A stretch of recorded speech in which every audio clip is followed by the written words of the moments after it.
ሰላም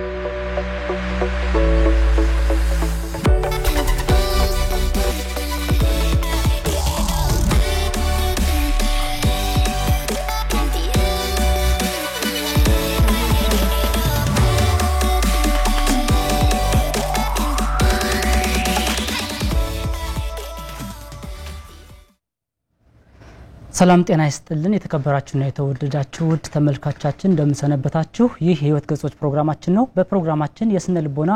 የአእምሮ ጤናና ማህበራዊ ጉዳዮች ይዳሰሱበታል በዛሬ ቆይታችን ስለ አእምሮ ጤናና አመለካከቶች በተመለከተ ውይይት እናደርጋለን በዚህ ርዕሰ ጉዳይ ዙሪያ እንግዳ ጋብዘናል እንግዳችን ዶክተር ፈቃዱ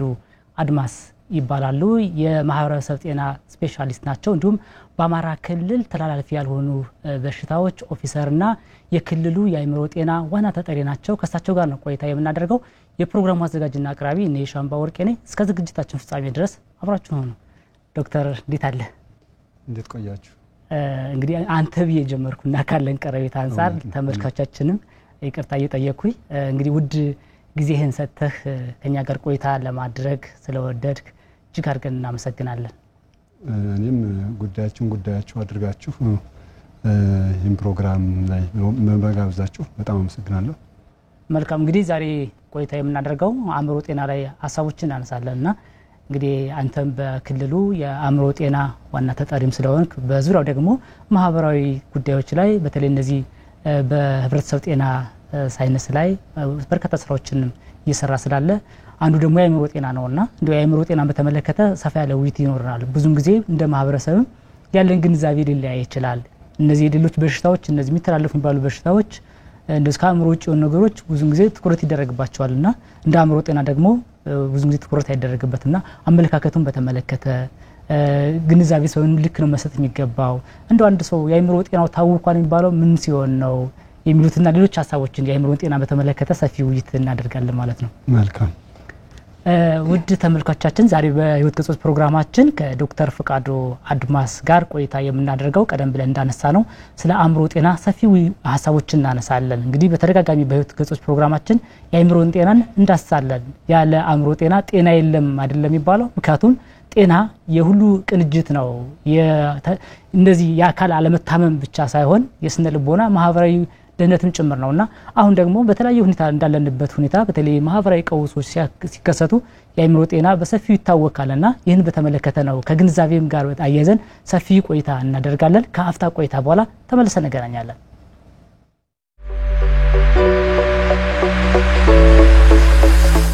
የህይወት ገጾች በስነ ልቦናና አእምሮ ጤና ባለሙያዎች የተዘጋጀ ወደ እናንተ የሚደርስ ሳምንታዊ ቴሌቪዥን ፕሮግራም በስነ ልቦና አእምሮ ጤናና ማህበራዊ ጉዳዮች ላይ ባተኮሩ ዝግጅቶቹ ከእናንተ ጋር ይቆያል ከፍተኛ ልምድ ያካበቱ ምሁራን ሙያዊ ትንታኔ የሚሰጡበትና ልምዳቸውን የሚያካፍሉበት የህይወት ገጾች ምርትና አገልግሎቱን በማስተዋወቅ በአጋርነት ከኛ ጋር ይስሩ በፕሮግራማችን ታተርፋላችሁ ከኛ ጋር ስለሆናችሁ እናመሰግናለን የህይወት ገጾች ቅዳሜ ከረፋዱ 4 ሰዓት እስከ 5 ሰዓት በቀጥታ ስርጭት በድጋሚ ሐሙስ ከቀኑ 11 ሰዓት እስከ 12 ሰዓት ወደ እናንተ ይደርሳል የሻምቦ ብሮድካስቲንግ እና ሚዲያ ፕሮዳክሽን ከአማራ ሚዲያ ኮርፖሬሽን ጋር በመተባበር የህይወት ገጾች ተመልሰናል ፕሮግራማችን የህይወት ገጾች ፕሮግራም ነው ዘወትር ቅዳሜ ከ4 ሰዓት እስከ 5 ሰዓት እንዲሁም በድጋሚ ማክሰኞ ከምሽቱ 5 ሰዓት እስከ 6 ሰዓት እንዲሁም ደግሞ ሐሙስ ከቀኑ 11 ሰዓት እስከ 12 ሰዓት ወደ እናንተ ይደርሳል የስነ ልቦና የአእምሮ ጤናና ማህበራዊ ጉዳዮች ይዳሰሱበታል ዛሬ ደግሞ እንግዲህ ቀደም ብለን እንዳነሳ ነው ቆይታ የምናደርገው ከዶክተር ፈቃዱ አድማስ ጋር ስለ አእምሮ ጤናና አመለካከቶችን በተመለከተ ነው እንደው በዚህ አጋጣሚ ስለ አእምሮ ጤና ምን አይነት አመለካከት አለን አእምሮአችን ታመናል ብንባል ምን አይነት ስሜት ነው የሚሰማን እንዲሁ ያለን ግንዛቤ መንስኤዎቹ ምንድናቸው ህክምናው በተመለከተ እሺ ሁላችንም በያለንበት የአእምሮ ጤና በተመለከተ እናብሰልስልና ምላሹን ደግሞ በዚሁ ማብረና ያለን አሁን ማብራችሁ ነው ዶክተር የአእምሮ ጤናን ስናነሳ እንግዲህ አእምሮ ዋናው ነገር ነውና እሱን ነው ምናነሳ እንደ ለውይይታችን ዋና መነሻ የሆነን ዘንድ ብዙ ጊዜ ምናነሳዋለንና እንደው ካንተ ጋርም የአእምሮ ጤና ስንል ምንድነው አንድ ሰው አእምሮ ጤናማ ነው የሚባለው ምን ሲሆን ነው የሚለውን እስኪ መጀመሪያ እናንሳ ጥሩ አእምሮ ማለት አጠቃላይ ሰውነታችን የሚሰራውን ስራ ትዕዛዝ የሚሰጥ ዋና አዛዥ ዋና ጣቢያ እንደማለት ነው። ሁሉም እንቅስቃሴዎቻችን የሚታዘዙት በአእምሮአችን ነው። እጆቻችን እንድናነሳ፣ አይኖቻችን እንዲያዩ፣ አፍንጫዎቻችንም እንዲያሸቱ ሁሉም የአካል ክፍሎቻቸው ስራቸውን እንዲሰሩ ትዕዛዝ የሚቀበሉት ከአእምሮ ነው። አእምሮ ታመመ ስንል እነዚህን ተግባራት በሙሉ መስራት በከፊል መስራት አቆመ ወይም ደግሞ ሙሉ በሙሉ መስራት አቆመ ማለት ነውና የአእምሮ ጤና ሲባል እንደ የዓለም የጤና ድርጅት ትርጓሜ አንድ ሰው ማንነቱን አውቆ በዛ በማንነቱ ወይም ደግሞ በስኪል የምንለው ብቃት በምንለው እዚህንን ምክንያት አድርጎ ራሱን አግዞ ስራዎችን ሰርቶ ራሱን መምራት ሲችል ማህበረሰቡንም ደግሞ በዛ ለማህበረሰቡ የሆነ ነገር ማበርከት ሲችል አንድ ሰው አእምሮ ጤነኛ ነው እንላለን። ከተግባቦት አንፃር ደግሞ ስናየው በአካባቢው ካሉ ሰዎች ጋር በሰላማዊ መንገድ በሰከነ መንገድ ተግባብቶ የሚኖር ከሆነ ይህም የአእምሮ ጤነኛ ሰው ነው እንላለን። ሶስተኛው ደግሞ ባህል አለ። የአካባቢውን ባህል ወግ አክብሮና ተግባብቶ በወጉ የሚኖር ከሆነ ይህም ሰው የአእምሮ ጤነኛ ነው እንላለን። ስለዚህ የአእምሮ ጤና አንድ ሰው በአእምሮ ጤነኛ ነው ብለን ለመግለጽ ብዙ የምንገልጽባቸው መንገዶች አሉ። እንደ ሰዎች የእድገት ደረጃ እንደ ሰዎች የእውቀት ደረጃ ይሄ የአእምሮ ጤና ትርጓሜም ይለያያል ማለት ነው። ነገር ግን ቤዚካሊ ግን ምንድነው እነዚህ ሶስት ነገሮች ላይ ነው። አንደኛ ስኪሉን ተጠቅሞ ስራ ሰርቶ ራስ ማገዝ ሲችል፣ አቅሙ ተጠቅሞ ሁለተኛ ደግሞ ከማህበረሰቡ ጋር ያለው ተግባቦት በተግባቦት ደረጃ፣ ሶስተኛ ይሄ ባህሎቻችን እሴቶቻቸውን የአካባቢውን እሴት ባህል አክብሮ የሚኖር ከሆነ ተግባብቶ ከዛ ማህበረሰቡ ጋር ይሄ ሰውዬ ጤነኛ ነው በአእምሮ እንላለን ማለት ነው። ስለዚህ በተለይ አሁን ያነሳቸው ነገሮች በጣም መሰረታዊ የአእምሮ ጤናን ስንመዝን አንድ ሰው አቅሙን ማወቅ አለበት ማለት ነው። አቅሙን ችሎታውን ያለውን ብቃት ማወቅ ብቃቱን ብቻ ደግሞ ማወቅ ብቻ ሳይሆን መጠቀም ለማህበረሰብ ማገልገል እያልክ እያነሳልን ነውና ከዛም ባለፈ አንዳንድ ጊዜ ሰው ራሱን የሚደላው ለጊዜው የደላው ብሎ የመሰለውን ወይም ደግሞ ምቹ ብሎ የመሰለውን ነገር ማድረጉ ብቻ ሳይሆን ያ ደግሞ በማህበረሰብ ሚዛን በሴት ሚዛን ምን ይመስላል የሚለውን መታየት ይገባዋል። እንደው ከጭንቀት ጋርስ በህይወት ከሚያጋጥመው የተለያየ ነገሮች ጋርስ በችግርን ከመፍታት ጋርስ እንዴት ነው የሚታየው? አንደኛው የዘነጋውትን አስታወስከኝ። ሌላኛው ደግሞ ምክንያታዊ መጨነቅ ለሁላችንም የተለመደ ነው። በምክንያት መጨነቅ የሆነ ነገር አጋጥሞን ስለዛ ማሰብ፣ ማብሰልሰል፣ መፍትሄዎችን መፈለግ፣ ማንሳት፣ መጣል ይሄ ኖርማሊ ወይም ደግሞ ተለምዷዊ ነው ማለት ነው። ነገር ግን የአእምሮ ህመም የሚሆነው ምንድነው? ያለ ምክንያት እንጨነቃለን። ማያስጨንቁን ሰዎችን የማያስጨንቋቸው ጤነኛ የሆኑ ሰዎች ምንም እንትን የማይሰጧቸው ትርጉም የማይሰጧቸው ነገሮች እኛ ላይ ግን ትርጉም ይሰጡንና በጣም ያስጨንቁናል። ያለ ምክንያት መጨነቅም የአእምሮ ችግር አንድ ሰው እንዳለ ያሳያል። በምክንያት መጨነቅ ግን ኖርማል እንደሆነ አንድ ሰው ጤነኛ ነው ለማለት ምክንያታዊ መጨነቅ አለበት ማለት ነው። ያለ ምክንያት መጨነቅ ግን በኋላ ወደ ዴፊኒሽኑ ስንመጣ ስለ አእምሮ ህመም ምን ገልጸው ይሆናል። ይህ ሰው የአእምሮ ታሟል ማለት ነው። በጣም ጥሩ። በተለይ የዓለም የጤና ድርጅት እንዳስቀመጠው አንተ በደንብ አድርገህ እንደገለጽክልን ሁላችን እንድናድግ ማለት ነው ወደ አእምሮ ጤናና ይሄን አሁን አንተ የገለጽክልን መሰረት አድርገን የአእምሮ ጤናችን ምን ይመስላል ብለን ስናስበው ራሳችን መጠየቅ ያስፈልገናል ማለት ነው። ምክንያቱም በኋላ አመለካከቱ ላይ በደንብ ታነሳልናለህ እንጂ ዶክተር አንዳንድ ጊዜ የአእምሮ ህመም አለበት የአእምሮ ጤና ታውቋል ሲባል ምን ጠብቀው ሌላ ሊሆን ይችላል። ግን አሁን የተገለጹበትን መንገድ ብንመለከታቸው ራሳችን ምን መረምረውና የአእምሮ ጤና እንዴት ይታወቀ እንደሆነ እንድናስም ያደርገናል ነውና ከዚህ ጋር ያይዘን እስኪ ስለመታወቁ ደግሞ እናንሳ። አእምሮ ጤንነትን በዛ መንገድ ካነሳ ነው አቅምን ከመጠቀም ጋር በቀን ተቀን ህይወታችን የሚያጋጥሙ ነገሮችን ከመፍታትና ከዚህ ጭንቀት ተገቢ ያልሆነ ጭንቀት አለመጨነቅ ጋር ያርክ ጤናማ ጭንቀት እንዳልሆነ እየገለጽክልን ነበርና ከዛ ባሻገር ግን እንደው አእምሮ ታውቋል አእምሮ ታሟል ወይም የአእምሮ ህመም ስንል ምን ሲያጋጥም ነው የሚለውን እስኪ እናንሳ። ቅድም የጤነኛ አእምሮ እንትኖችን አንስተናል ፓራሜትሮች መለኪያዎችን ማለት ነው። ከነዛ በተቃራኒው ሲሆን ደግሞ አንድ አእምሮ ታሟል እንላለን የአእምሮ ህመም አለበት እንላለን ምን ማለት ነው አንደኛ አቅም አለው ስኪል አለው አንድ ሰው ያን ስኪሉን በአግባቡ ተጠቅሞ ራሱን መምራት ካልቻለ ይሄ ሰውዬ የአእምሮ ችግር አለበት ማለት ነው ሌላኛው ደግሞ የማህበረሰቡን እሴት ባህል አለመጠበቅ በራሱ መኖር አንዳንዴ በእኛ ሀገር ኮንቴክስት ወይም ደግሞ በእኛ ሀገር አገላለጽ ትልልቅ ሰዎች የሚሰሯቸው ስራዎች አሉ ነገር ግን ደግሞ ማድረግ የሌለባቸው ነገሮች አሉ በኖርም ደረጃ የተቀመጡ ማለት ነው በልማድ ደረጃ ስለዚህ ይሄ ሰውዬ እነዛን ኖርሞችን ወይም ልማዶችን ጥሶ የሚኖር ከሆነ ከማህበረሰቡ ያኗኗር እሴት ወጥቶ የሚኖር ከሆነ ይሄ ሰው የአእምሮ ችግር አለበት ማለት ነው ያለ ምክንያት መጨነቅ ካለ ምክንያታዊ መጨነቅ ቅድም እንዳልኩ ኖርማል ነው ችግር የለውም ግን ያለ ምክንያት መጨነቅ ካለ መረበሽ ካለ ይሄ ሰው የአእምሮ ችግር አለበት ማለት ነው ይህናው የምናነሳቸው ከፍተኛ ደረጃ ያልደረሰን ህመም ነው ከፍተኛ ደረጃ ህመም ላይ ሲደርሱ ደግሞ የአእምሮ ህመም ላይ ሲደርሱ ደግሞ አጠቃላይ ከዚህ ከእሴቶችም ወጣው ህፃን ልጆች እንኳን የማያደርጓቸውን ነገሮች ሁሉ ማድረግ ይጀምራሉ መንገድ ላይ መዋል መበላት የማይገባቸውን ነገሮች መብላት ልብሳቸውን መጣል ይሄ ከፍተኛ አእምሮ ችግር ውስጥ ሲገቡ የሚያሳዩት ምልክትና አንድ የአእምሮ ጤነኛ ያልሆነ የአእምሮ ታማሚ የሚያሳያቸው ባህሪያት ናቸው ስለዚህ የባህሪ መለዋወጥም አንዱ መገለጫ ነው ማለት ነው ስለዚህ የተለያዩ የአእምሮ ህመሞች ስላሉ ምልክቱም አገላለጹም ይለያያል ምክንያቱም አንዳንድ ጊዜ ምንድነው ሰው አእምሮአችን ጤናማ ወይም ታሟል ብለን የምንፈይደው ምናስቀምጠው ከፍተኛው የሚባለው የአእምሮ ህመም ሲያውክ ሲታመም ብቻ ሳይሆን እንደ ቀደም ብለ ያስቀመጥናቸው ነገሮች ሲታጎሉ ከሰው ጋር አብሮ ከሴት ጋር የተጣረሱ ነገሮችን ማድረግም አንዱ የአእምሮ ህመም እንደሆነ ያነሳልና የዓለም ጤና ድርጅትም እንደሚያስቀምጠው መረጃዎችም እንደሚያሳዩት ዶክተር በጣም ብዙ አይነት የአእምሮ ህመሞች እንዳሉ ይታወቃልና ከ300 በላይ እዛ በላይ የአእምሮ ህመሞች እንዳሉ ይገለጻል ያ ማለት ምን ማለት ነው ከዝቅተኛ እስከ ከፍተኛ ሊኖሩ ይችላሉና እንግዲህ እነዚህ የተለያዩ የአእምሮ ህመሞች ደረጃዎች ሊኖሩ ይችላሉ መንስኤዎቻቸው ምን ሊሆኑ ይችላሉ ለምሳሌ በጣም ከፍተኛ አንዳንድ ጊዜ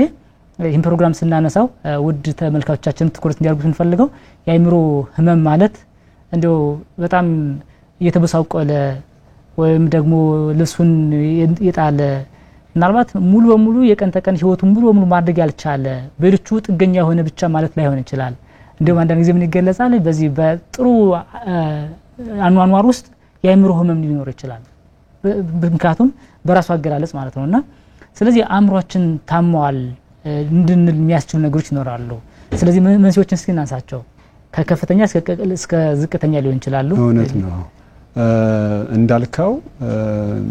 እኛ ብዙ ጊዜ አእምሮ ተቃውሷል ወይም ደግሞ በዘልማድ እብድ ነው ምናምን የምንለውን ሰው ነው የአእምሮ በሽተኛ ነው ብለን ኮንሲደር ምናደርግ ወይም ደግሞ ምንድነው ቤት ላይ የዕለት ከዕለት ተግባራትን ማከናወን አቅቶት ራሱን መምራት አቅቶት ህይወቱን አጠቃላይ ሰዎቹ እየመሩለት ያለን ሰው ብቻ ነው የአእምሮ ታማሚ ነው የምንለው ነገር ግን ይሄ ብቻ አይደለም መረጃዎች የሚያመለክቱት ምንድነው በስራ ቦታቸው ሆነው የአእምሮ ታማሚ ነገር ግን ለሰዎች ሳይገለጥ ዝም ብሎ ሊቆይ ይችላል ልክ አንድ የስኳር ህመምተኛ ስኳር ታማሚ ነው የስኳር ህመምተኛ መሆኑን ተመርምሮ ራሱ አውቋል ሌላ ግለሰቦች ግን ስለ ስኳር ህመሙ እሱ ካልተናገረ በስተቀር ላያውቁ ይችላሉ ልክ እንደዚህ ሁሉ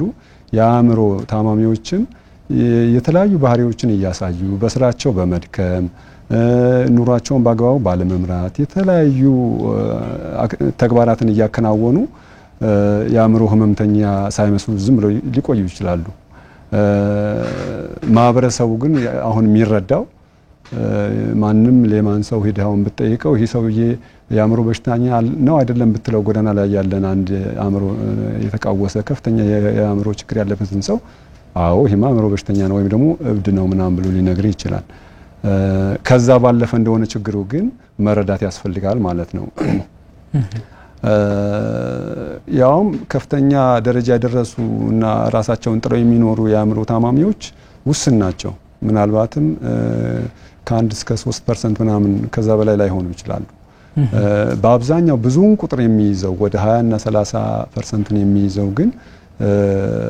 የአእምሮ በሽተኛ መሆናቸውን እነሱም አያውቁም። ማህበረሰቡም እንዲሁ የተለያዩ ስም እየሰጣቸው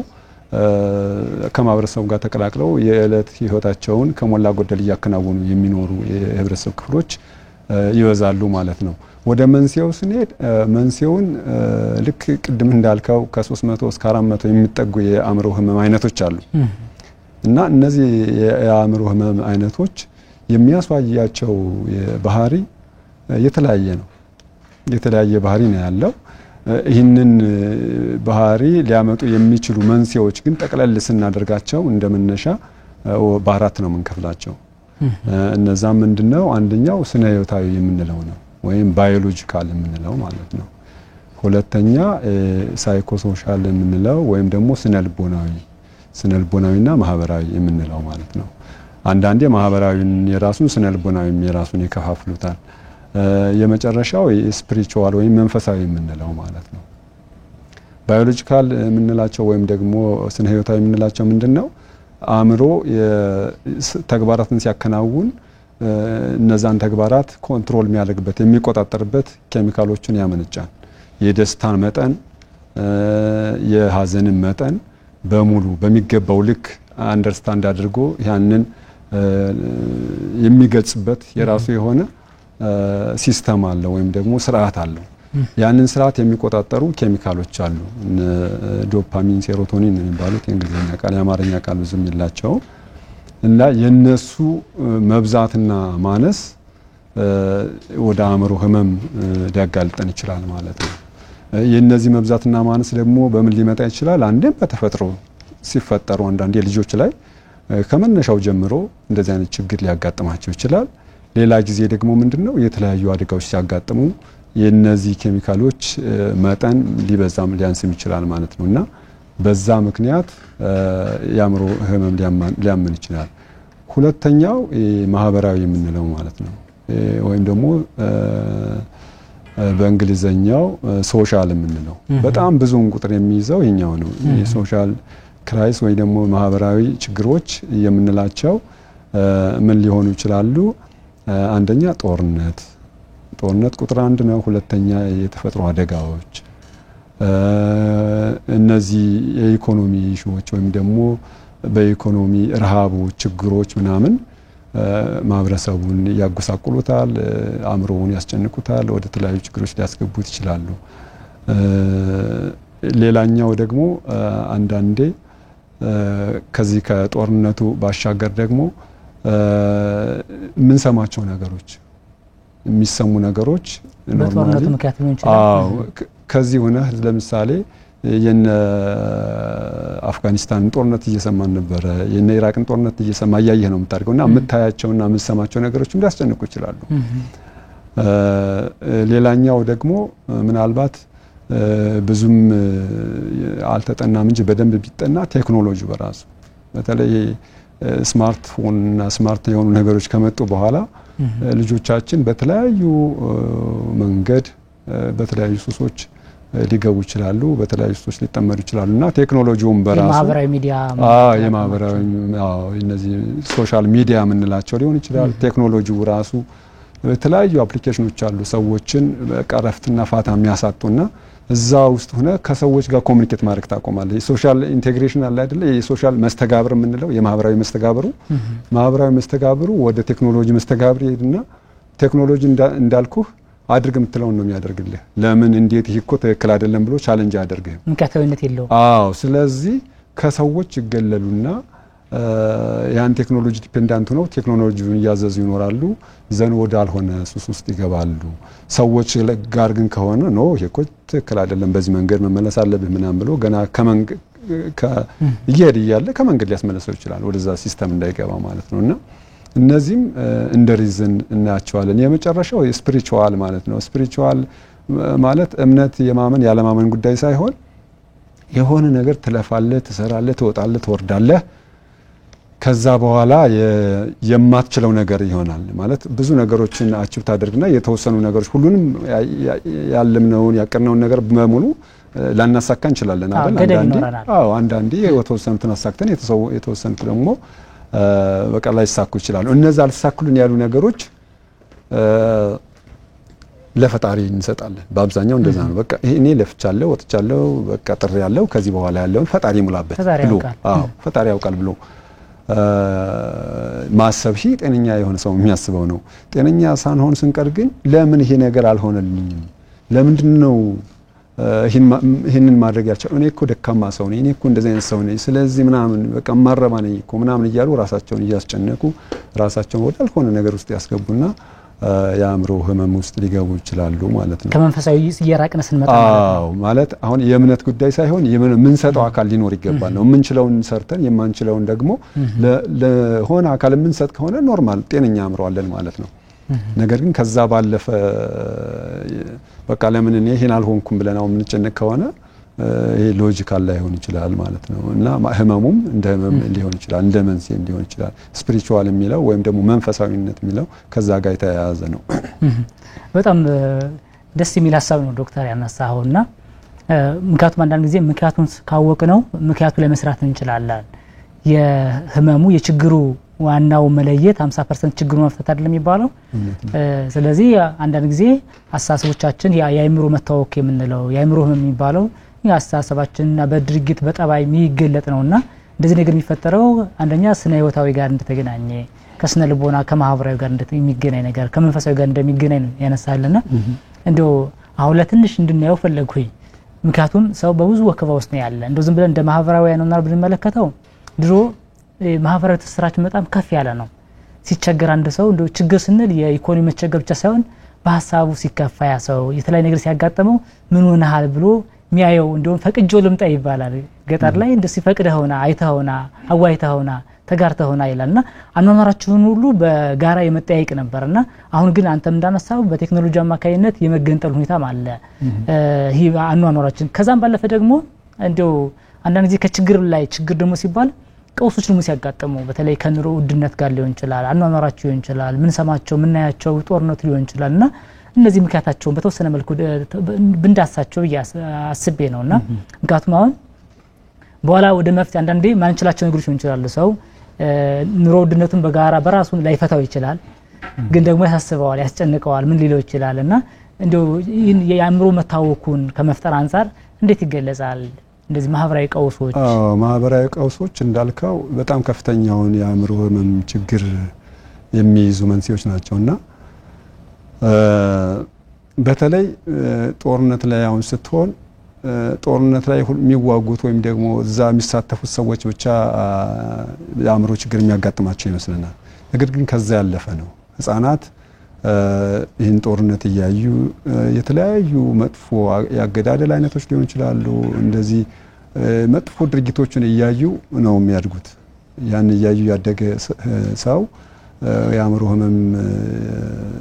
እንትን የማድረግ አእምሮ የመታወክ የመታመም እድሉ በጣም ከፍተኛ ነው የሚሆነው። ስለዚህ እነዚህ ጦርነቶች በተለይ አሁን ብዙ ጥናቶች እንደሚያመለክቱት አይደለም ጦርነት ውስጥ ያሉ ሰዎች ይቅርና እዛው አካባቢ እያዩ እየሰሙ የሚሄዱት ይቅርና በሚዲያ እንኳን የሚከታተሉ ጦርነትን የሚያዩ የህብረተሰብ ክፍሎች መልካም ያልሆኑ ነገሮችን የሚያዩ የህብረተሰብ ክፍሎች የአእምሮ እክል ያጋጥማቸዋልና እንደምታውቀው እንደ ሀገርም በተለይ ደግሞ እንደ ክልል አሁን የኛ ክልል ወደ 4 አመት ሆኖታል ጦርነት ውስጥ ከገባ ማለት ነውና ይሄ ጦርነት ብዙ ነገሮችን ነው የሚያሳጣ። በባህሪው ጦርነት የሚያሳጣህ ነገር ደግሞ ለአእምሮ መታወክ ከፍተኛውን ድርሻ ይይዛል። ለምሳሌ ቤተሰብ ሊሞትብህ ይችላል፣ እናት አባት፣ ንብረት ሊወድም ይችላል። ከፍተኛ የሆነ ማየት የማትፈልገው ያገዳደል አይነቶችን ልታይ ትችላለህ። መጥፎ የሆኑ ወንጀሎችን ሲሰሩት ያለ እና በዚህ የተነሳ ሰዎቹ ለተለያዩ አእምሮ ችግሮች ይጋለጣሉ። ከዛ ባለፈ ቅድም እንዳልከው የሶሻል ኢንቴግሬሽን ወይም መስተጋብር የምንለው ማህበራዊ መስተጋብራችን የኢትዮጵያ ማህበራዊ መስተጋብር በጣም ገራሚ ነው። አንዳንዴ ስነ ልቦና ባለሙያ ሁሉ ያለ እስከሚመስል ድረስ ነው መስተጋብራችንን ማደንቀው። እኔ ምንድነው አንድ ሰው የሆነ ችግር ሲደርስበት ለምሳሌ ሀዘን ሲደርስበት ወደ 3 ቀን ድንኳን ጥነል በቃ እናስተዛዝነዋለን። ምን አጋጠመ አይዞ በርታ ምናምን እያልን ሪሊፍ እንዲያገኝ ወይም ደግሞ የሆነ ያጋጠመውን ነገር እንዳያስበውና እንዲረሳው በተቻለ መጠን ያንን ያጋጠመውን ነገር የምናረሳሳበት መንገድ በጣም ይደንቀኛል እሱና ትልቅ አሁን እሴት ነው ይሄ መጥፎ የሆኑ ነገሮችም ሲያጋጥሙን በህብረት ቶሎ ብለህ ሄደህ ማድረግ የምትችለውን ነገር ሁሉ ታደርጋለህ ሰው ቢታመምብህ እንዳልኩ ወደ ተቋማት ይዞ የሚሄዱ ችግር ቢያጋጥም ሸር የማድረጉ እንደዚህ የገንዘብ ችግር ቢያጋጥም እንደዚህ አንዱ ለአንዱ ያበድረዋል ያግዘዋል አይዞ በርታ ይለዋል ይሄ በጣም ትልቅ እሴትና ባህል ነው ነገር ግን አሁን የቴክኖሎጂ ያመጣብን ጣጣ ምንድነው ሰዎቹ ከሰዎች ጋር ኮሙኒኬት ማድረግ አይችሉም አሁን እያወሩ አይደለም አንድ ሰው ችግር ቢያጋጥመው ራሱ እዛው ይወጣል ይወርዳል ከዛ በኋላ ካቅሙ በላይ ሲሆን ያው አምሮ ወደ መታወክ ይደርሳል ማለት ነውና ይሄ መስተጋብራችን በተቻለ መጠን ሳይንቲፊክ ማድረግ ነው አሁን ይሄ ያለው የማህበረሰብ መስተጋብር ለአእምሮ ህመም ችግር መፍትሄ ወይም ደግሞ እንደ አንድ መፍቻ መንገድ መጠቀም መቻል አለብን ያን ደግሞ ለማድረግ ምንድነው ባህላችንን መጠበቅ ይህንን መልካም ምንላቸውን ባህሎች የማስቀጠል ግዴታ አለብን በርግጥ ሁሉም ባህሎቻችን መልካም ናቸው ማለት አይደለም ሁሉም ልማዶቻችን መልካም ናቸው አንዳንድ ደግሞ አእምሮ ጤና ላይ ከፍተኛ የሆነ ኔጌቲቭ ወይም ደግሞ አሉታዊ ተጽዕኖ ያላቸውም አሉ ግን ፖዚቲቮቹን በደንብ አድርገን ማሳደግ እንዳለብን ይሰማኛል ማለት ነው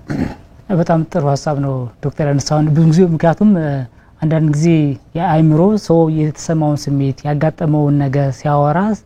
ይወጣለታል ቅልል ይለዋል እንዴ አይዞ ሲያሻግራል ለሚባለው እና ማህበራዊ ትስስሮቻችን ደግሞ በጣም ከፍተኛ አእምሮን ከማከም አንፃር ትልቅ ዋጋም ስላላቸው ነውና እንግዲህ ውድ ተመልካቾቻችን ዛሬ በህይወት ገጾች ፕሮግራማችን የአእምሮ ጤናና አመለካከትን በተመለከተ ከዶክተር ፈቃዱ ጋር ነው ውይይት ያደረግነው የምንገኘው ከአፍታ ቆይታ በኋላ ተመልሰን እንገናኛለን አሁንም ከኛ ጋር ሆኖ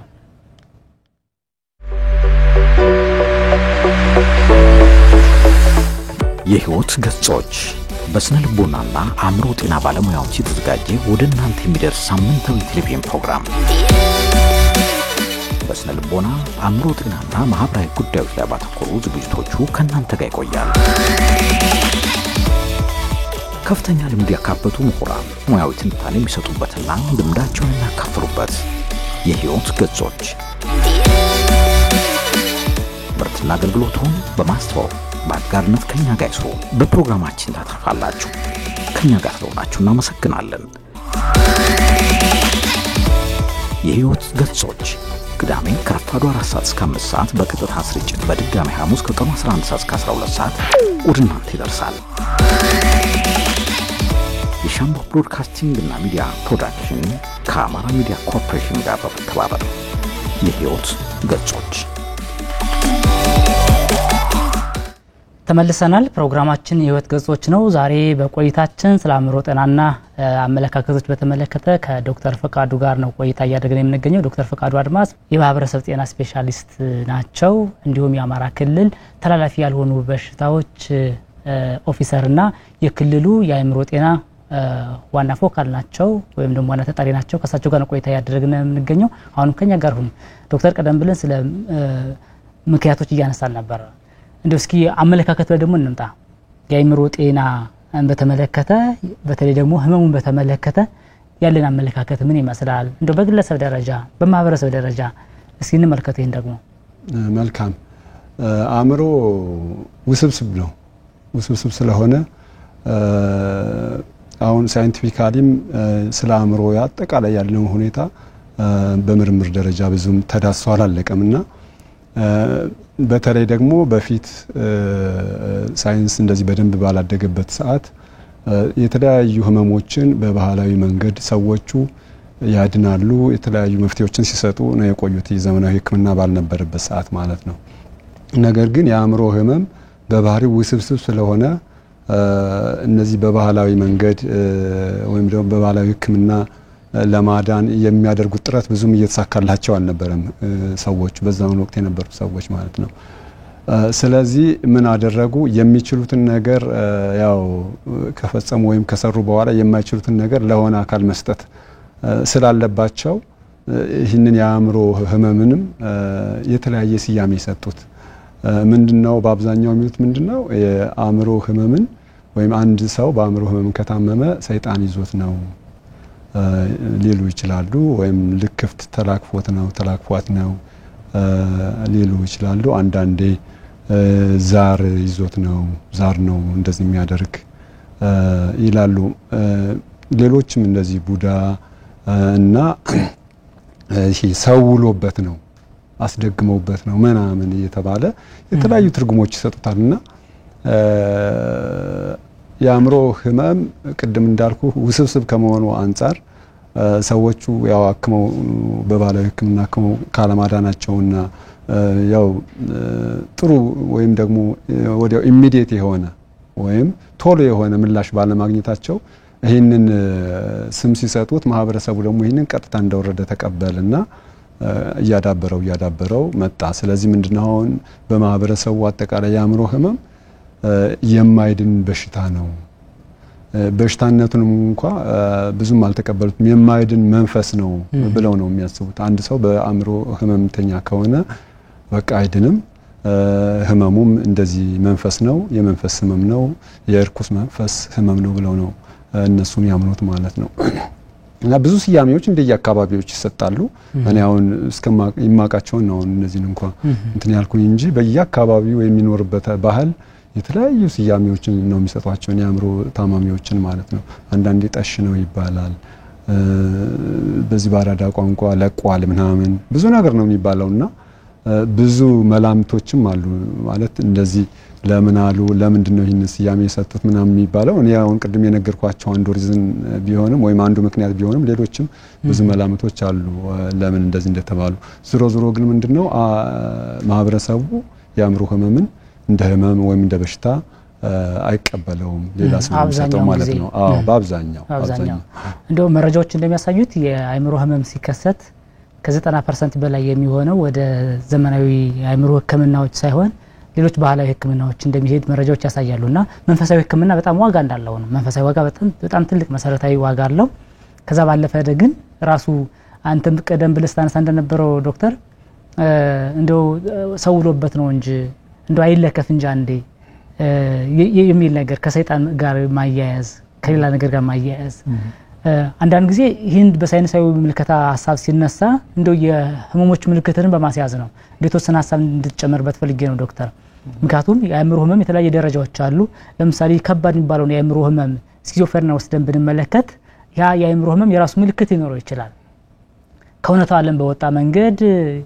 የሌለ ነገር ላይ ትኩረት ያደርጉ ይችላሉ እኔ እኮ እንደዚህ ነኝ እኔ እኮ ፈጣሪ ነኝ እኔ እኮ ከሌ ጋር እየተነጋገርኩ ነው እኔ እኮ የኛ ሀብት አለኝ ያለ ሌሎች ነገሮችን እናቴ እኮ ልትገለኝ ነው እንደዚህ አድርገውኛል ሰው ሊል ይችላልና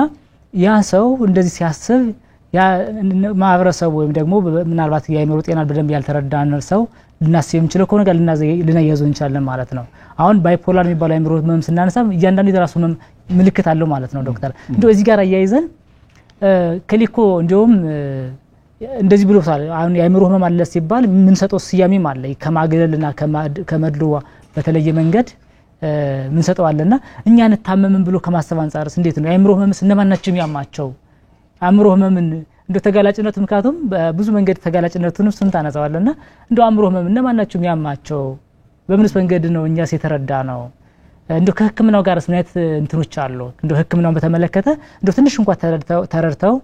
ወደ ህክምናው ደግሞ የሚመጡ ሰዎች አንዴ የአእምሮ ህመም እንደዚህ ከተባለ ከተጀመረ እንደዚህ የሚባሉ ነገሮች ሊኖሩ ይችላሉና እንደው የተወሰነ ሐሳቦችን እናንሳ እስኪ እውነት ነው የአእምሮ ህመም ጾታ ዘር ሃይማኖት አይለይም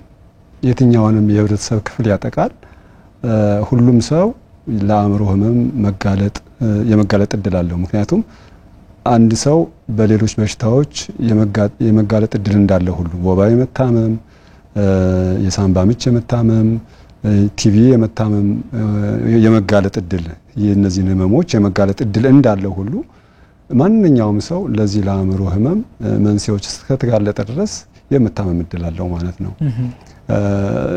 በአብዛኛው በእነማን ላይ ይበዛል ምናምን የሚለው እንደው በወንድና በሴት ለመከፋፈል ትንሽ ይከብዳል ምናልባት አንዳንድ ህመሞች ከሴቶች በዛ ሊሉ ይችላሉ አንዳንዶች ደግሞ ከወንዶች በዛ ሊሉ ይችላሉ በተለይ የሴቶች እንደ ምክንያት የሚወሰደው ምንድነው ከእርግዝና ጋር ተያይዞ የሚመጣ የአእምሮ ችግር ሊኖር ይችላል ከውልደት በኋላ የሚመጣ የራስ ቤት ልክፍት ምንለው ድብርት ጋር ምናምን እሱ በተለይ ለሴቶች ብቻ ልንሰጠው የሚችል ሊሆን ይችላል ከወር አበባ ጋር ተያይዞ ያው የሚመጡ ችግሮች ይኖራሉ ሰውነታችን የሚያመርታቸው ኬሚካሎች ያው ልዩነት ስለሚኖር በዚህ ሰዓት ማለት ነውና ሴቶች በተለየ መንገድ ሊጠቁባቸው የሚችሉ በሴትነታቸው ሊኖር ይችላል ከዛ ባሻገር ግን ሁሉም የህብረተሰብ ክፍል ለአእምሮ ህመም ተጋላጭ ነው በተለይ ደግሞ ጥቂት የሚባሉ የአእምሮ ህመሞች በአብዛኛው ወጣቶችን ብቻ እያጠቁ ያሉም አሉ በተለይ ራስን ማጥፋት አሁን ለምሳሌ የአእምሮ ህመም መታወክ ሊሆን ይችላልና ራስን ማጥፋት በአብዛኛው በወጣቶች ላይ ሊከሰት የሚችል ምክንያታዊ የሆነ ወይም ምክንያት የሌለው አንዳንዴ ውሳኔያችን ስንወስን ከመኖር መሞት ይሻለኛል ያልን ራሳችንን እንድናጠፋ እንችላልና እንደነዚህ አይነት ችግሮች ብዙ ጊዜ ለወጣቶች ልንሰጣቸው እንችላለን ምንም ይሁን ምን ግን ስናጠቃልለው የትኛውንም የህብረተሰብ ክፍል የአእምሮ ህመም ያጠቃል ማለት ነው ስለዚህ ተጋላጭነቱም ሰፊ ነው በጣም ሰፊ ነው ሁሉም የህብረተሰብ ክፍል ነው ሊያጠቃ የሚችለው ምናልባት ወደ ህክምናው ከመጣነ አመለካከቱ ጋር ህክምናው ኖርማሊኛ በሁለት አይነት መንገድ ነው ዘመናዊ ህክምና አለ ሌላኛው ደግሞ የባህላዊ ህክምና ሁለቱንም ሳይመንትለስ እንዲሄዱ ሪከመንድ እናደርጋለን ምንድነው አንዱን ግን አይተው ዘመናዊ ህክምና ላይ ስትሆን ባህላዊ ህክምናውን ተው ባህላዊ ህክምናው ላይ ስትሆን ደግሞ ዘመናዊ ህክምናውን ተው የሚል የለም ነገር ግን ሁለቱንም አጣጥሞ ማስኬድ ይቻላል ማመን ስለሆነ በየትኛው መንገድ ሰው ባመነበት ነው መፍትሄ የሚያገኘውና ህክምናው ያድነኛል ብሎ ልጁ ካሰበ ወይም ታማሚው ካሰበ ወደ ህክምና ሊሄድ ይችላል ቤተሰብ ደግሞ አይ ከዛ ይልቅ ይሄ ባህላዊ ወይም ደግሞ መንፈሳዊ ህክምናው ነው የሚያድን ብሎ ቤተሰብ ደግሞ ካሰበ ወደዛ ሊወስደው ይችላል ስለዚህ ሁለቱን ማጣጣም ነው ዋናው ዓላማው ወደ ዘመናዊ ህክምና ስንመጣ ዘመናዊ ህክምና የአእምሮ ጤናን በሶስት መንገድ ነው የምናክመው የመጀመሪያው ምንድነው በመድኃኒት ብቻ የሚታከሙ ፋርማኮቴራፒ የምንላቸው ናቸውና እነዚህ ምንድነው ታካሚው መድኃኒቶችን እየወሰደ በእነዛ መድኃኒቶች መፍትሄ የሚያገኝበት መንገድ ነው ማለት ነው ሁለተኛው ደግሞ ስነልቦናዊ ህክምና የምንለው ነው ስነልቦናዊ ህክምና የማህበራዊ እርዳታን ሁሉ ይጨምራል ማለት መፍትሄው ምንድነው መነሻው ምንድነው ለዛ መነሻ ደግሞ መፍትሄው ምንድነው የሚለውን ነገር በደንብ አጽንቶ በስነልቦና ምሁራን በደንብ ህክምናው ይሰጣቸዋል ማለት ነው ሶስተኛው የህክምና አይነት ሁለቱንም ያጣመረ ነው በአብዛኛው የአእምሮ ህመም ታማሚዎቻችን ይህንን ህክምና ነው የሚወስዱት የመድኃኒቱንም የስነልቦናውንም ህክምና ማለት ነው ስለዚህ አሁን ምንድነው አንድ ሰው ወደ ህክምና ተቋማት ሲመጣ እነዚህን ሶስት አይነት ህክምናዎች ሊያገኝ ይችላል ኦር ደግሞ ሁለቱንም ህክምናዎች ብቻ አይቶ ታክሞ ሊሄድ ይችላል ከዚህ ባሻገር ግን ሌሎች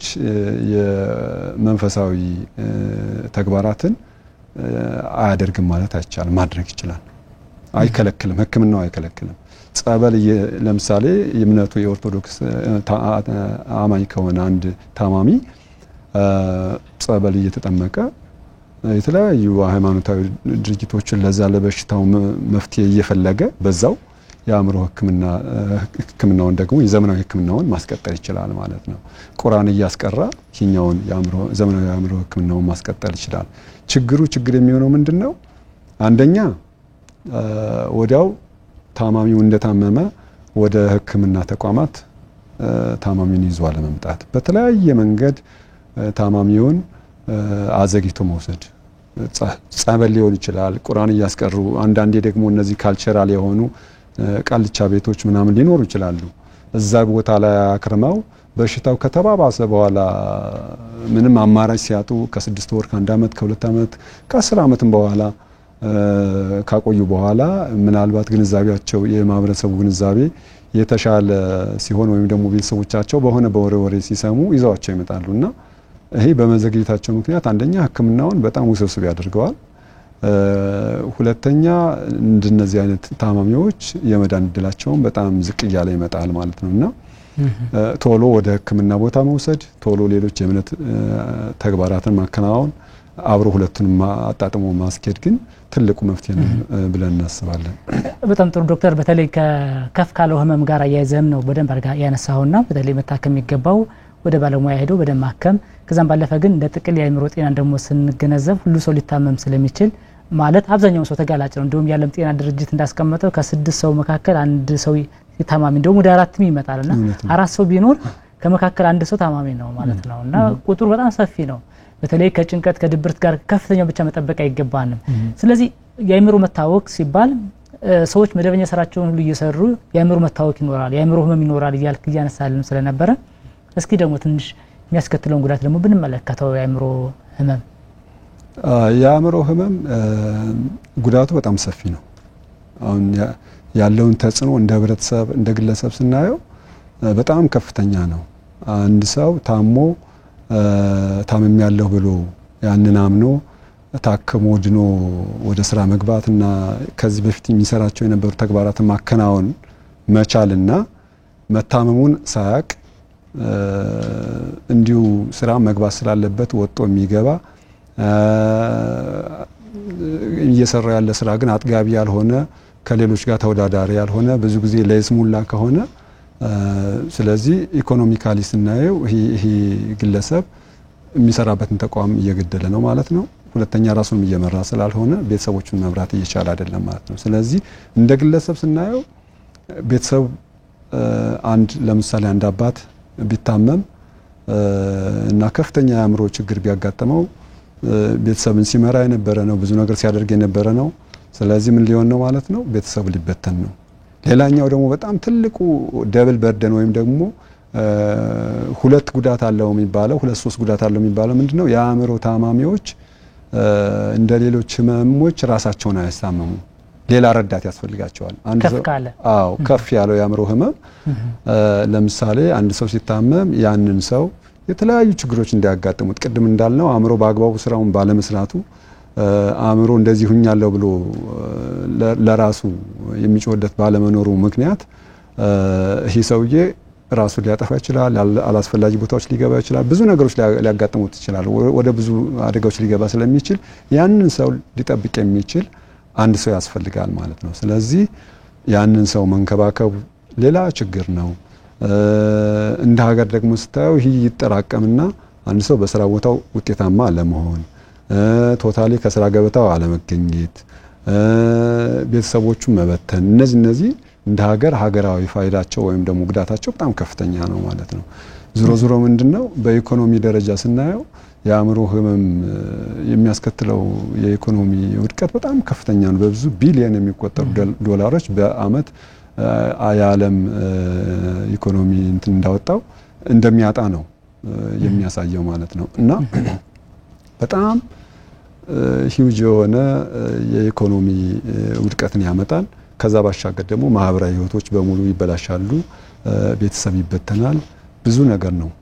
ኮንሲደር አሁን አንድ እናት ብትታመም ምን እንደሚያጋጥመን፣ ልጆች ጎዳና ላይ ሊወጡ ይችላሉ፣ ቤተሰብ ይበተናል እና ትልቅ እንትን ነው ያለው። ይሄ ማህበራዊ ችግሩ በጣም ከፍተኛ ነው ማለት ነው። እንዱ ከጤና ጋር ያይዘና ሐሳብ ስናነሳ እንዱ ሰው ሁሌም ጤና እንዲኖረው ይፈልጋል። ጤና ከምንም በላይ ነው። ሰላም ጤና ስንልና ጤና ይስጥልን፣ ሰላም ጤና ይስጥልን እንላለንና እነዚህ ነገሮች በጣም እንደቀላል የምናያቸው ትልቅ ዋጋ ያለው ነው። ከዛ ባለፈ ግን እንደው አካላችን ጤና መታመም አይገባውም፣ እንደው ባንታመም መልካም ነው። ግን ስንታመም ያ ግለሰቡ ብቻውን ይታወቃል። ግለሰቡ ለምሳሌ አንድ ሰው ውባ ቢያመው ውባው ብቻውን ያን ሰው ያመዋል፣ ሊዛመት ይችላል። እንደው እንደ ከፍ አድርገን እንድናንሰው ፈልጌ ነው። አእምሮ ሲታመም ግን ግለሰቡ ብቻውን አይደለም የሚታመም፣ ምክንያቱም አስተሳሰባችን ይታመማል፣ ስሜታችን ይታመማል። ቀደም ብለን ያስቀመጥናቸው ሞራል ያልነው እሴት ያልነው ባህል መጠበቅ ያልነው እሱ ይናዳል። እና ብዙ ነገሮች ናቸው ያሉ ከጉዳቱ አንፃርና ጉዳቱ በጣም ሰፊ ስለሚሆን በምን ልክስ ነው ማየት ያለብን? የአእምሮ ጤና እንዴት ነው ማከም ያለብን? ቀደም ብለን አነስተኛ ህክምናው በተመለከተ ዶክተርና በደንብ ዋጋ መስጠት ስለሚገባን እንደው ስራ ቦታ ላይ ዶክተር አንድ ሰው ከዚህ በፊትም እያወራ ነው ነበርና አንድ ሰው አሞት እንደው አሞኛል ወባ አሞኛል ዛሬ ስራ ቦታ አልገኝም ቢል አይዞህ ወንድሜ አይዞህ እህቴ መጥቼ ጠይቃለሁ ነው የሚለው አይደለ እንደው ደብሮኝ አልመጣም አሞኝ ዛሬ ትንሽ ጭንቀት ይዞኛልና ቢለው ምን አይነት ነው ልናስብ የምንችለው ማለት ከመገንዘብ አንፃርና ከማከም አንፃርም በደንብ ስለሚገባ የአእምሮን ጤና ተገንዝበን እንደው እንዴት ነው ህክምናውስ መሆን የሚገባው ተረድተን ትላለ ዶክተር? አዎ አሁን ምንድነው ሰዎች ስለ አእምሮ ህመም ያላቸው አመለካከት ወይም ዕውቀት በጣም የተዛባ ነው። ይሄ ደግሞ የዕውቀት ችግርም ሊሆን ይችላል የአመለካከት ችግርም ሊሆን ይችላል። የማህበረሰቡ ሴት የአእምሮ ህመምን በዛ ልክ ቅድም ባልኩ ልክ አጥሮ ይዞት ስለመጣ ስለዛ ህመም ያለው አመለካከት በጣም የተሳሳተ አመለካከት ነው ማለት ነው። ምንድነው አንድ ሰው አእምሮውን ሲታመም ሌሎች አካሎቻችን ሲታመሙ አእምሮአችን ራሱ ራሴና አሞኛል ብለንኛ ወደ ተቋማት እንድንሄድ ወይም ደግሞ በቃ ለሆነ ሰው እንድንገልጽ ራሴና አሞኛል ብርድ ብሎኛል ዛሬ ቆረጣጥሞኛል ዛሬ እንደዚህ ሆኛለሁ ምናምን ብለን ምንገልጸው አእምሮ በራሱ ስራውን በአግባቡ ስለሚሰራና መታመማችን ራሱ ኢንተርፕሬት ስለሚያደርግ ነው ስለሚተረጉመው ነው። የአእምሮ ደግሞ ለየት የሚያደርገው ምንድነው የአእምሮ ታማሚዎች ታመናል አይሉ በጣም የሚገርምህ አንዳንድ የአእምሮ ታማሚዎች ሰዎችን ሁሉ የሚያደናግሩ ስሜት ነው ሊኖራቸው የሚችለው ማለት ከሚሰሯቸው ስራ አንፃር ሰው ደግሞ የመረዳት አቅሙ የተሻለ ሆኖ የሚረዳቸው ካልሆነ በስተቀር አንዳንዴ እኔ ኢየሱስ ነኝ ሊልህ ይችላል አንዳንዱ ታማሚ ማለት ነው። መታመሙን አያውቅም እኔ እኮ በጣም ልዩ ፍጡር ነኝ በቃ ፈጣሪ ነኝ ሊል ይችላል እኔ ማርያም ነኝ የሚሉ አሉ ከሃይማኖት አንፃር በቃ ሃይማኖታቸውን ኤክሰርሳይዝ ለማድረግ የሚፈልጉ ሁሉንም በቃ በእጄ ነው በእኔ ቁጥር ነው ለማለት የሚፈልጉ አሉ ፕሬዚዳንት ነኝ የሚሉ ሰዎች አሉ እና ምልክታቸው በጣም የተለያየ ነው እነሱም ኤክስፕሌን የሚያደርጉበት መንገድ በጣም የተለያየ ነው። ዞሮ ግን ምንድነው ይህን ስናየው አእምሮ መታመሙን ራሱ ስለማያውቅ ሌላ ሰዎች ከውጭ ሆነው ታሟል ብለው ወደ ተቋማት እስካልወሰድናቸው ድረስ ወደ ህክምና ተቋማት አይመጡልንም። በዚህም የተነሳ በአብዛኛው ረዳት የሌላቸው ድጋፍ ወይም ደግሞ የቅርብ ክትትል የሌላቸው አእምሮ ታማሚዎች ከፍተኛ የሆነ የአካባቢውን እሴት የመጣስ አዝማሚያ ሲያሳዩ ማህበረሰቡ ምን ያደርጋቸዋል ያገላቸዋል። ከፍተኛ የሆነ ማግለል እሱ እኮ እንደዚህ ነው ጠሽ ነው በቃሉ አይገኝም እኮ ወፈፌ እኮ ነው ምናምን እያለ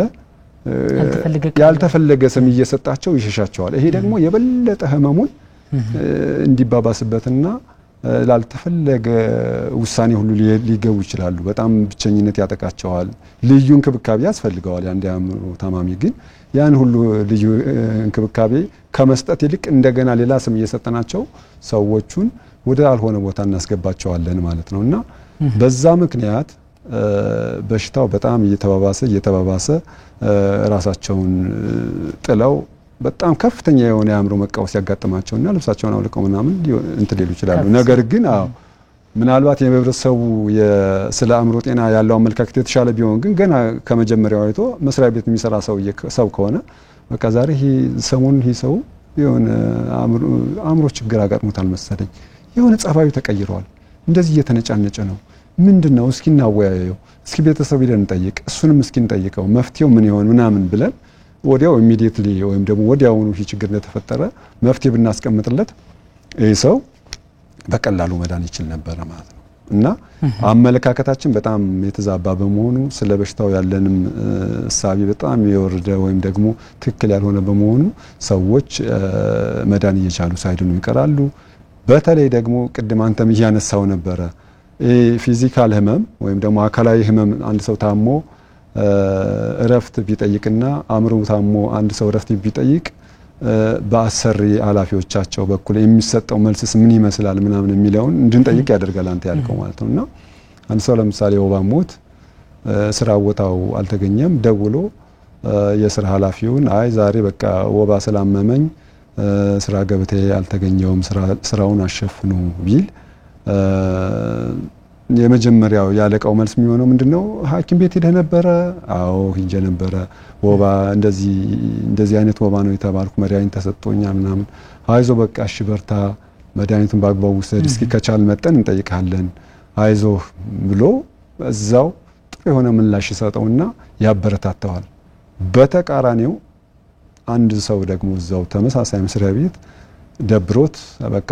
ጥሩ ሙድ ላይ አይደለም ዛሬ መስራት አልችልም አምሮዬ ተጨናንቋል ብሎ አይ ደብሮኛል ዛሬ እኔ ስራዬን ወይም በአግባቡ መወጣት ስለማልችል ቀርቻለሁ ቢል በምንም ታምር ያሰሪው ቶለሬት ያደርግ ነው ምን እየሰራህ ነው የሚለው ምንድነው ምን እያደረክ ነው እንዴ ጤነኛ አይደለም እንዴ ደብሮኛል ተብሎ ስራ ይቀራል እንደዚህ ይሆናል ብሎ የተለያዩ እርምጃዎችን እስከ መውሰድ ድረስ ሊደርስ ይችላል ምንድነው ነው ይሰው አላፊው ክፉ ስለሆነ እኮ አይደለም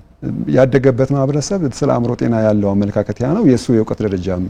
በዛ ልክ ነው ስለዚህ የእውቀት ደረጃው የአእምሮ ህመም አሞታል ወደ ህክምና እንውሰደው ልዩ ድጋፍ ያስፈልገዋል ምናም ብሎ ከመመለስ ይልቅ በተቃራኒው በቃ እየቀለድክ ነው ወይ ምናምን ብሎ መልስ ይመልስለታል ማለት ነው እና ሰዎቹ አክቹአሊ ተግባራት የሚያደርጉት ፐርፐዝሊ ወይም ደግሞ በምክንያት ለማጥቃት አይደለም ያላቸው ያመለካከት ስለ አእምሮ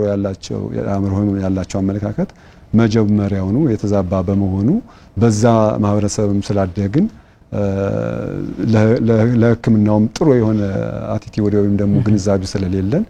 በዛ ምክንያት ነው እንደዚህ አይነት ምላሽ የሚሰጡ ማለት ነው በጣም ጥሩ እንግዲህ ውድ ተመልካቾቻችን ዛሬ በህይወት ግዙፍ ፕሮግራማችን ስለ አእምሮ ጤና አነስተን ስንወያይ ራሳችንን ጠይቅ እስቲ አእምሮአችን ታሟል ብንል ለራሳችንስ ምን ስሜት የሚሰማን ታመናል ብንል አእምሮአችን መታመም ማለት እኮ መጨነቅ መረበሽ ቀደም ብሎ ዶክተርም ሲያነሳ እንደነበረው ተጋላጭነት በጣም ሰፊ ነውና ግንዛቤው ከዚህ ጀምሮ ነው የሚቀጥለውና ዛሬ ደግሞ በዚህ ጉዳይ ላይ ከዶክተር ፈቃዱ አድማስ ጋር ነው ውይይት ያደረግን የምንገኘው አሁንም ከኛ ጋር ነው ዶክተር እስኪ ወደ መፍትሄው በተለይ አመለካከት በተመለከተ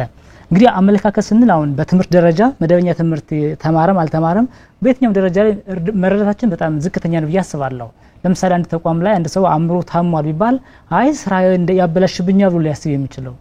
የአእምሮ ጤና ግን እጅግ በማንኛውም ዘንድ ሊከሰት የሚችል ከዛም ባለፈ ደግሞ በጣም ሊታከም የሚችል ነው ካለን መገንዘብ አንፃር ግን ያለን አመለካከት ዝቅተኛ ስለሚሆን ጥሩ ምላሽ ላይኖር ይችላልና ስለዚህ በማህበረሰቡ ዘንድ የአእምሮ ጤናን ግንዛቤ ለመፍጠር ምንድነው ማድረግ የሚገባው ታመመው ታመም ያለው እርዳታ ፈልጋለሁ መታከም ፈልጋለሁ እንዲል ይለኛው ሰውም የአእምሮ ህመምን ልክ እንደማንኛውም ሁኔታ ላይ በአግባቡ ማስተናገድና ማከም እንዲችል ግንዛቤውን እንደ ማህበረሰብም እንደ ግለሰብም በምን ልክ ነው መፍጠር ያለብን ትላለህ ቀደም ለመግለጽ እንደሞከርኩት የአእምሮ ህመም መረዳት አለመቻል የአጠቃላይ የህብረተሰቡ ችግር ብቻ ሳይሆን የጤና ባለሙያዎች ላይ በከፍተኛ ደረጃ ይታያል በተለይ የሳይካትሪ ወይም ደግሞ የስነ ልቦና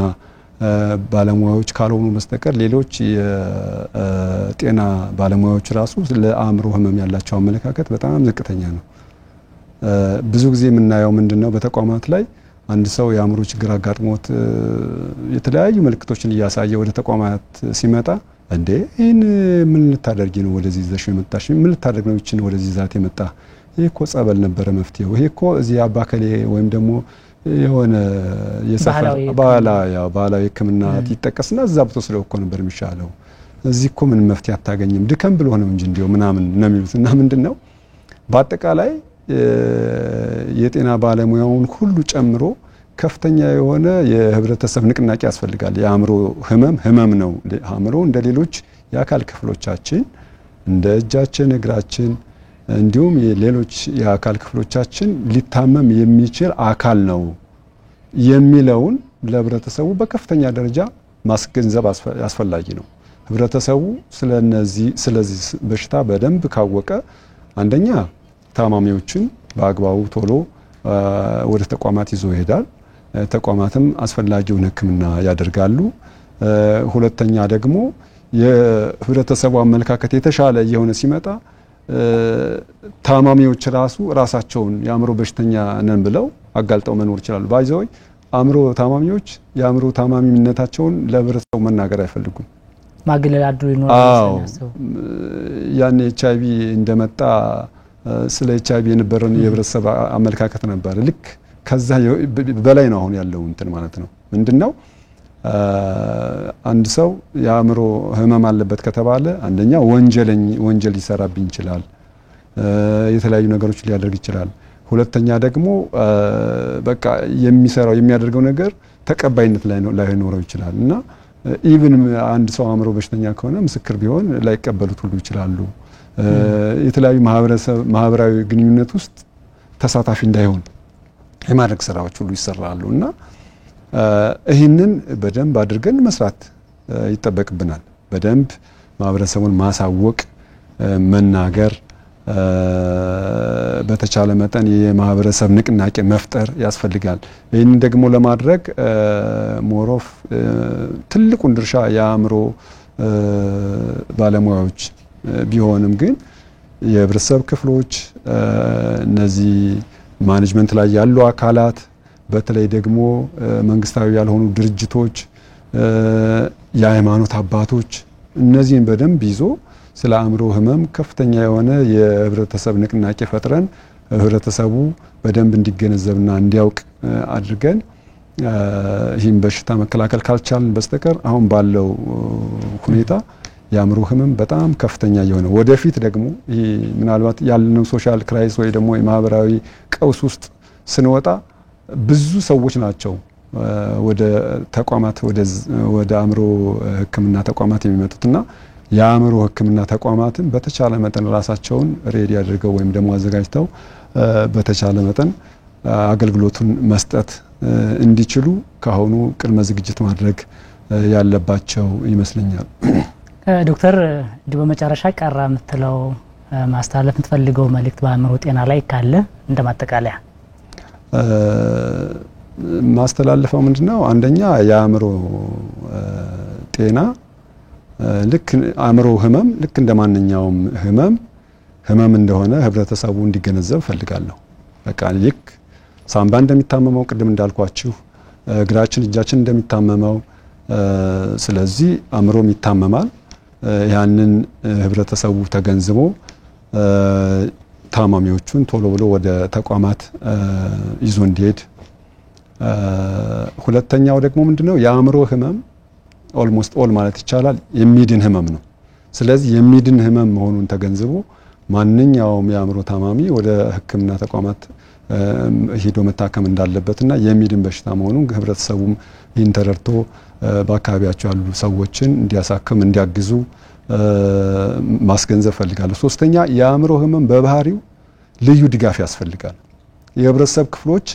ወይም ደግሞ አንድ ታማሚ ያለበት የማህበረሰብ ክፍል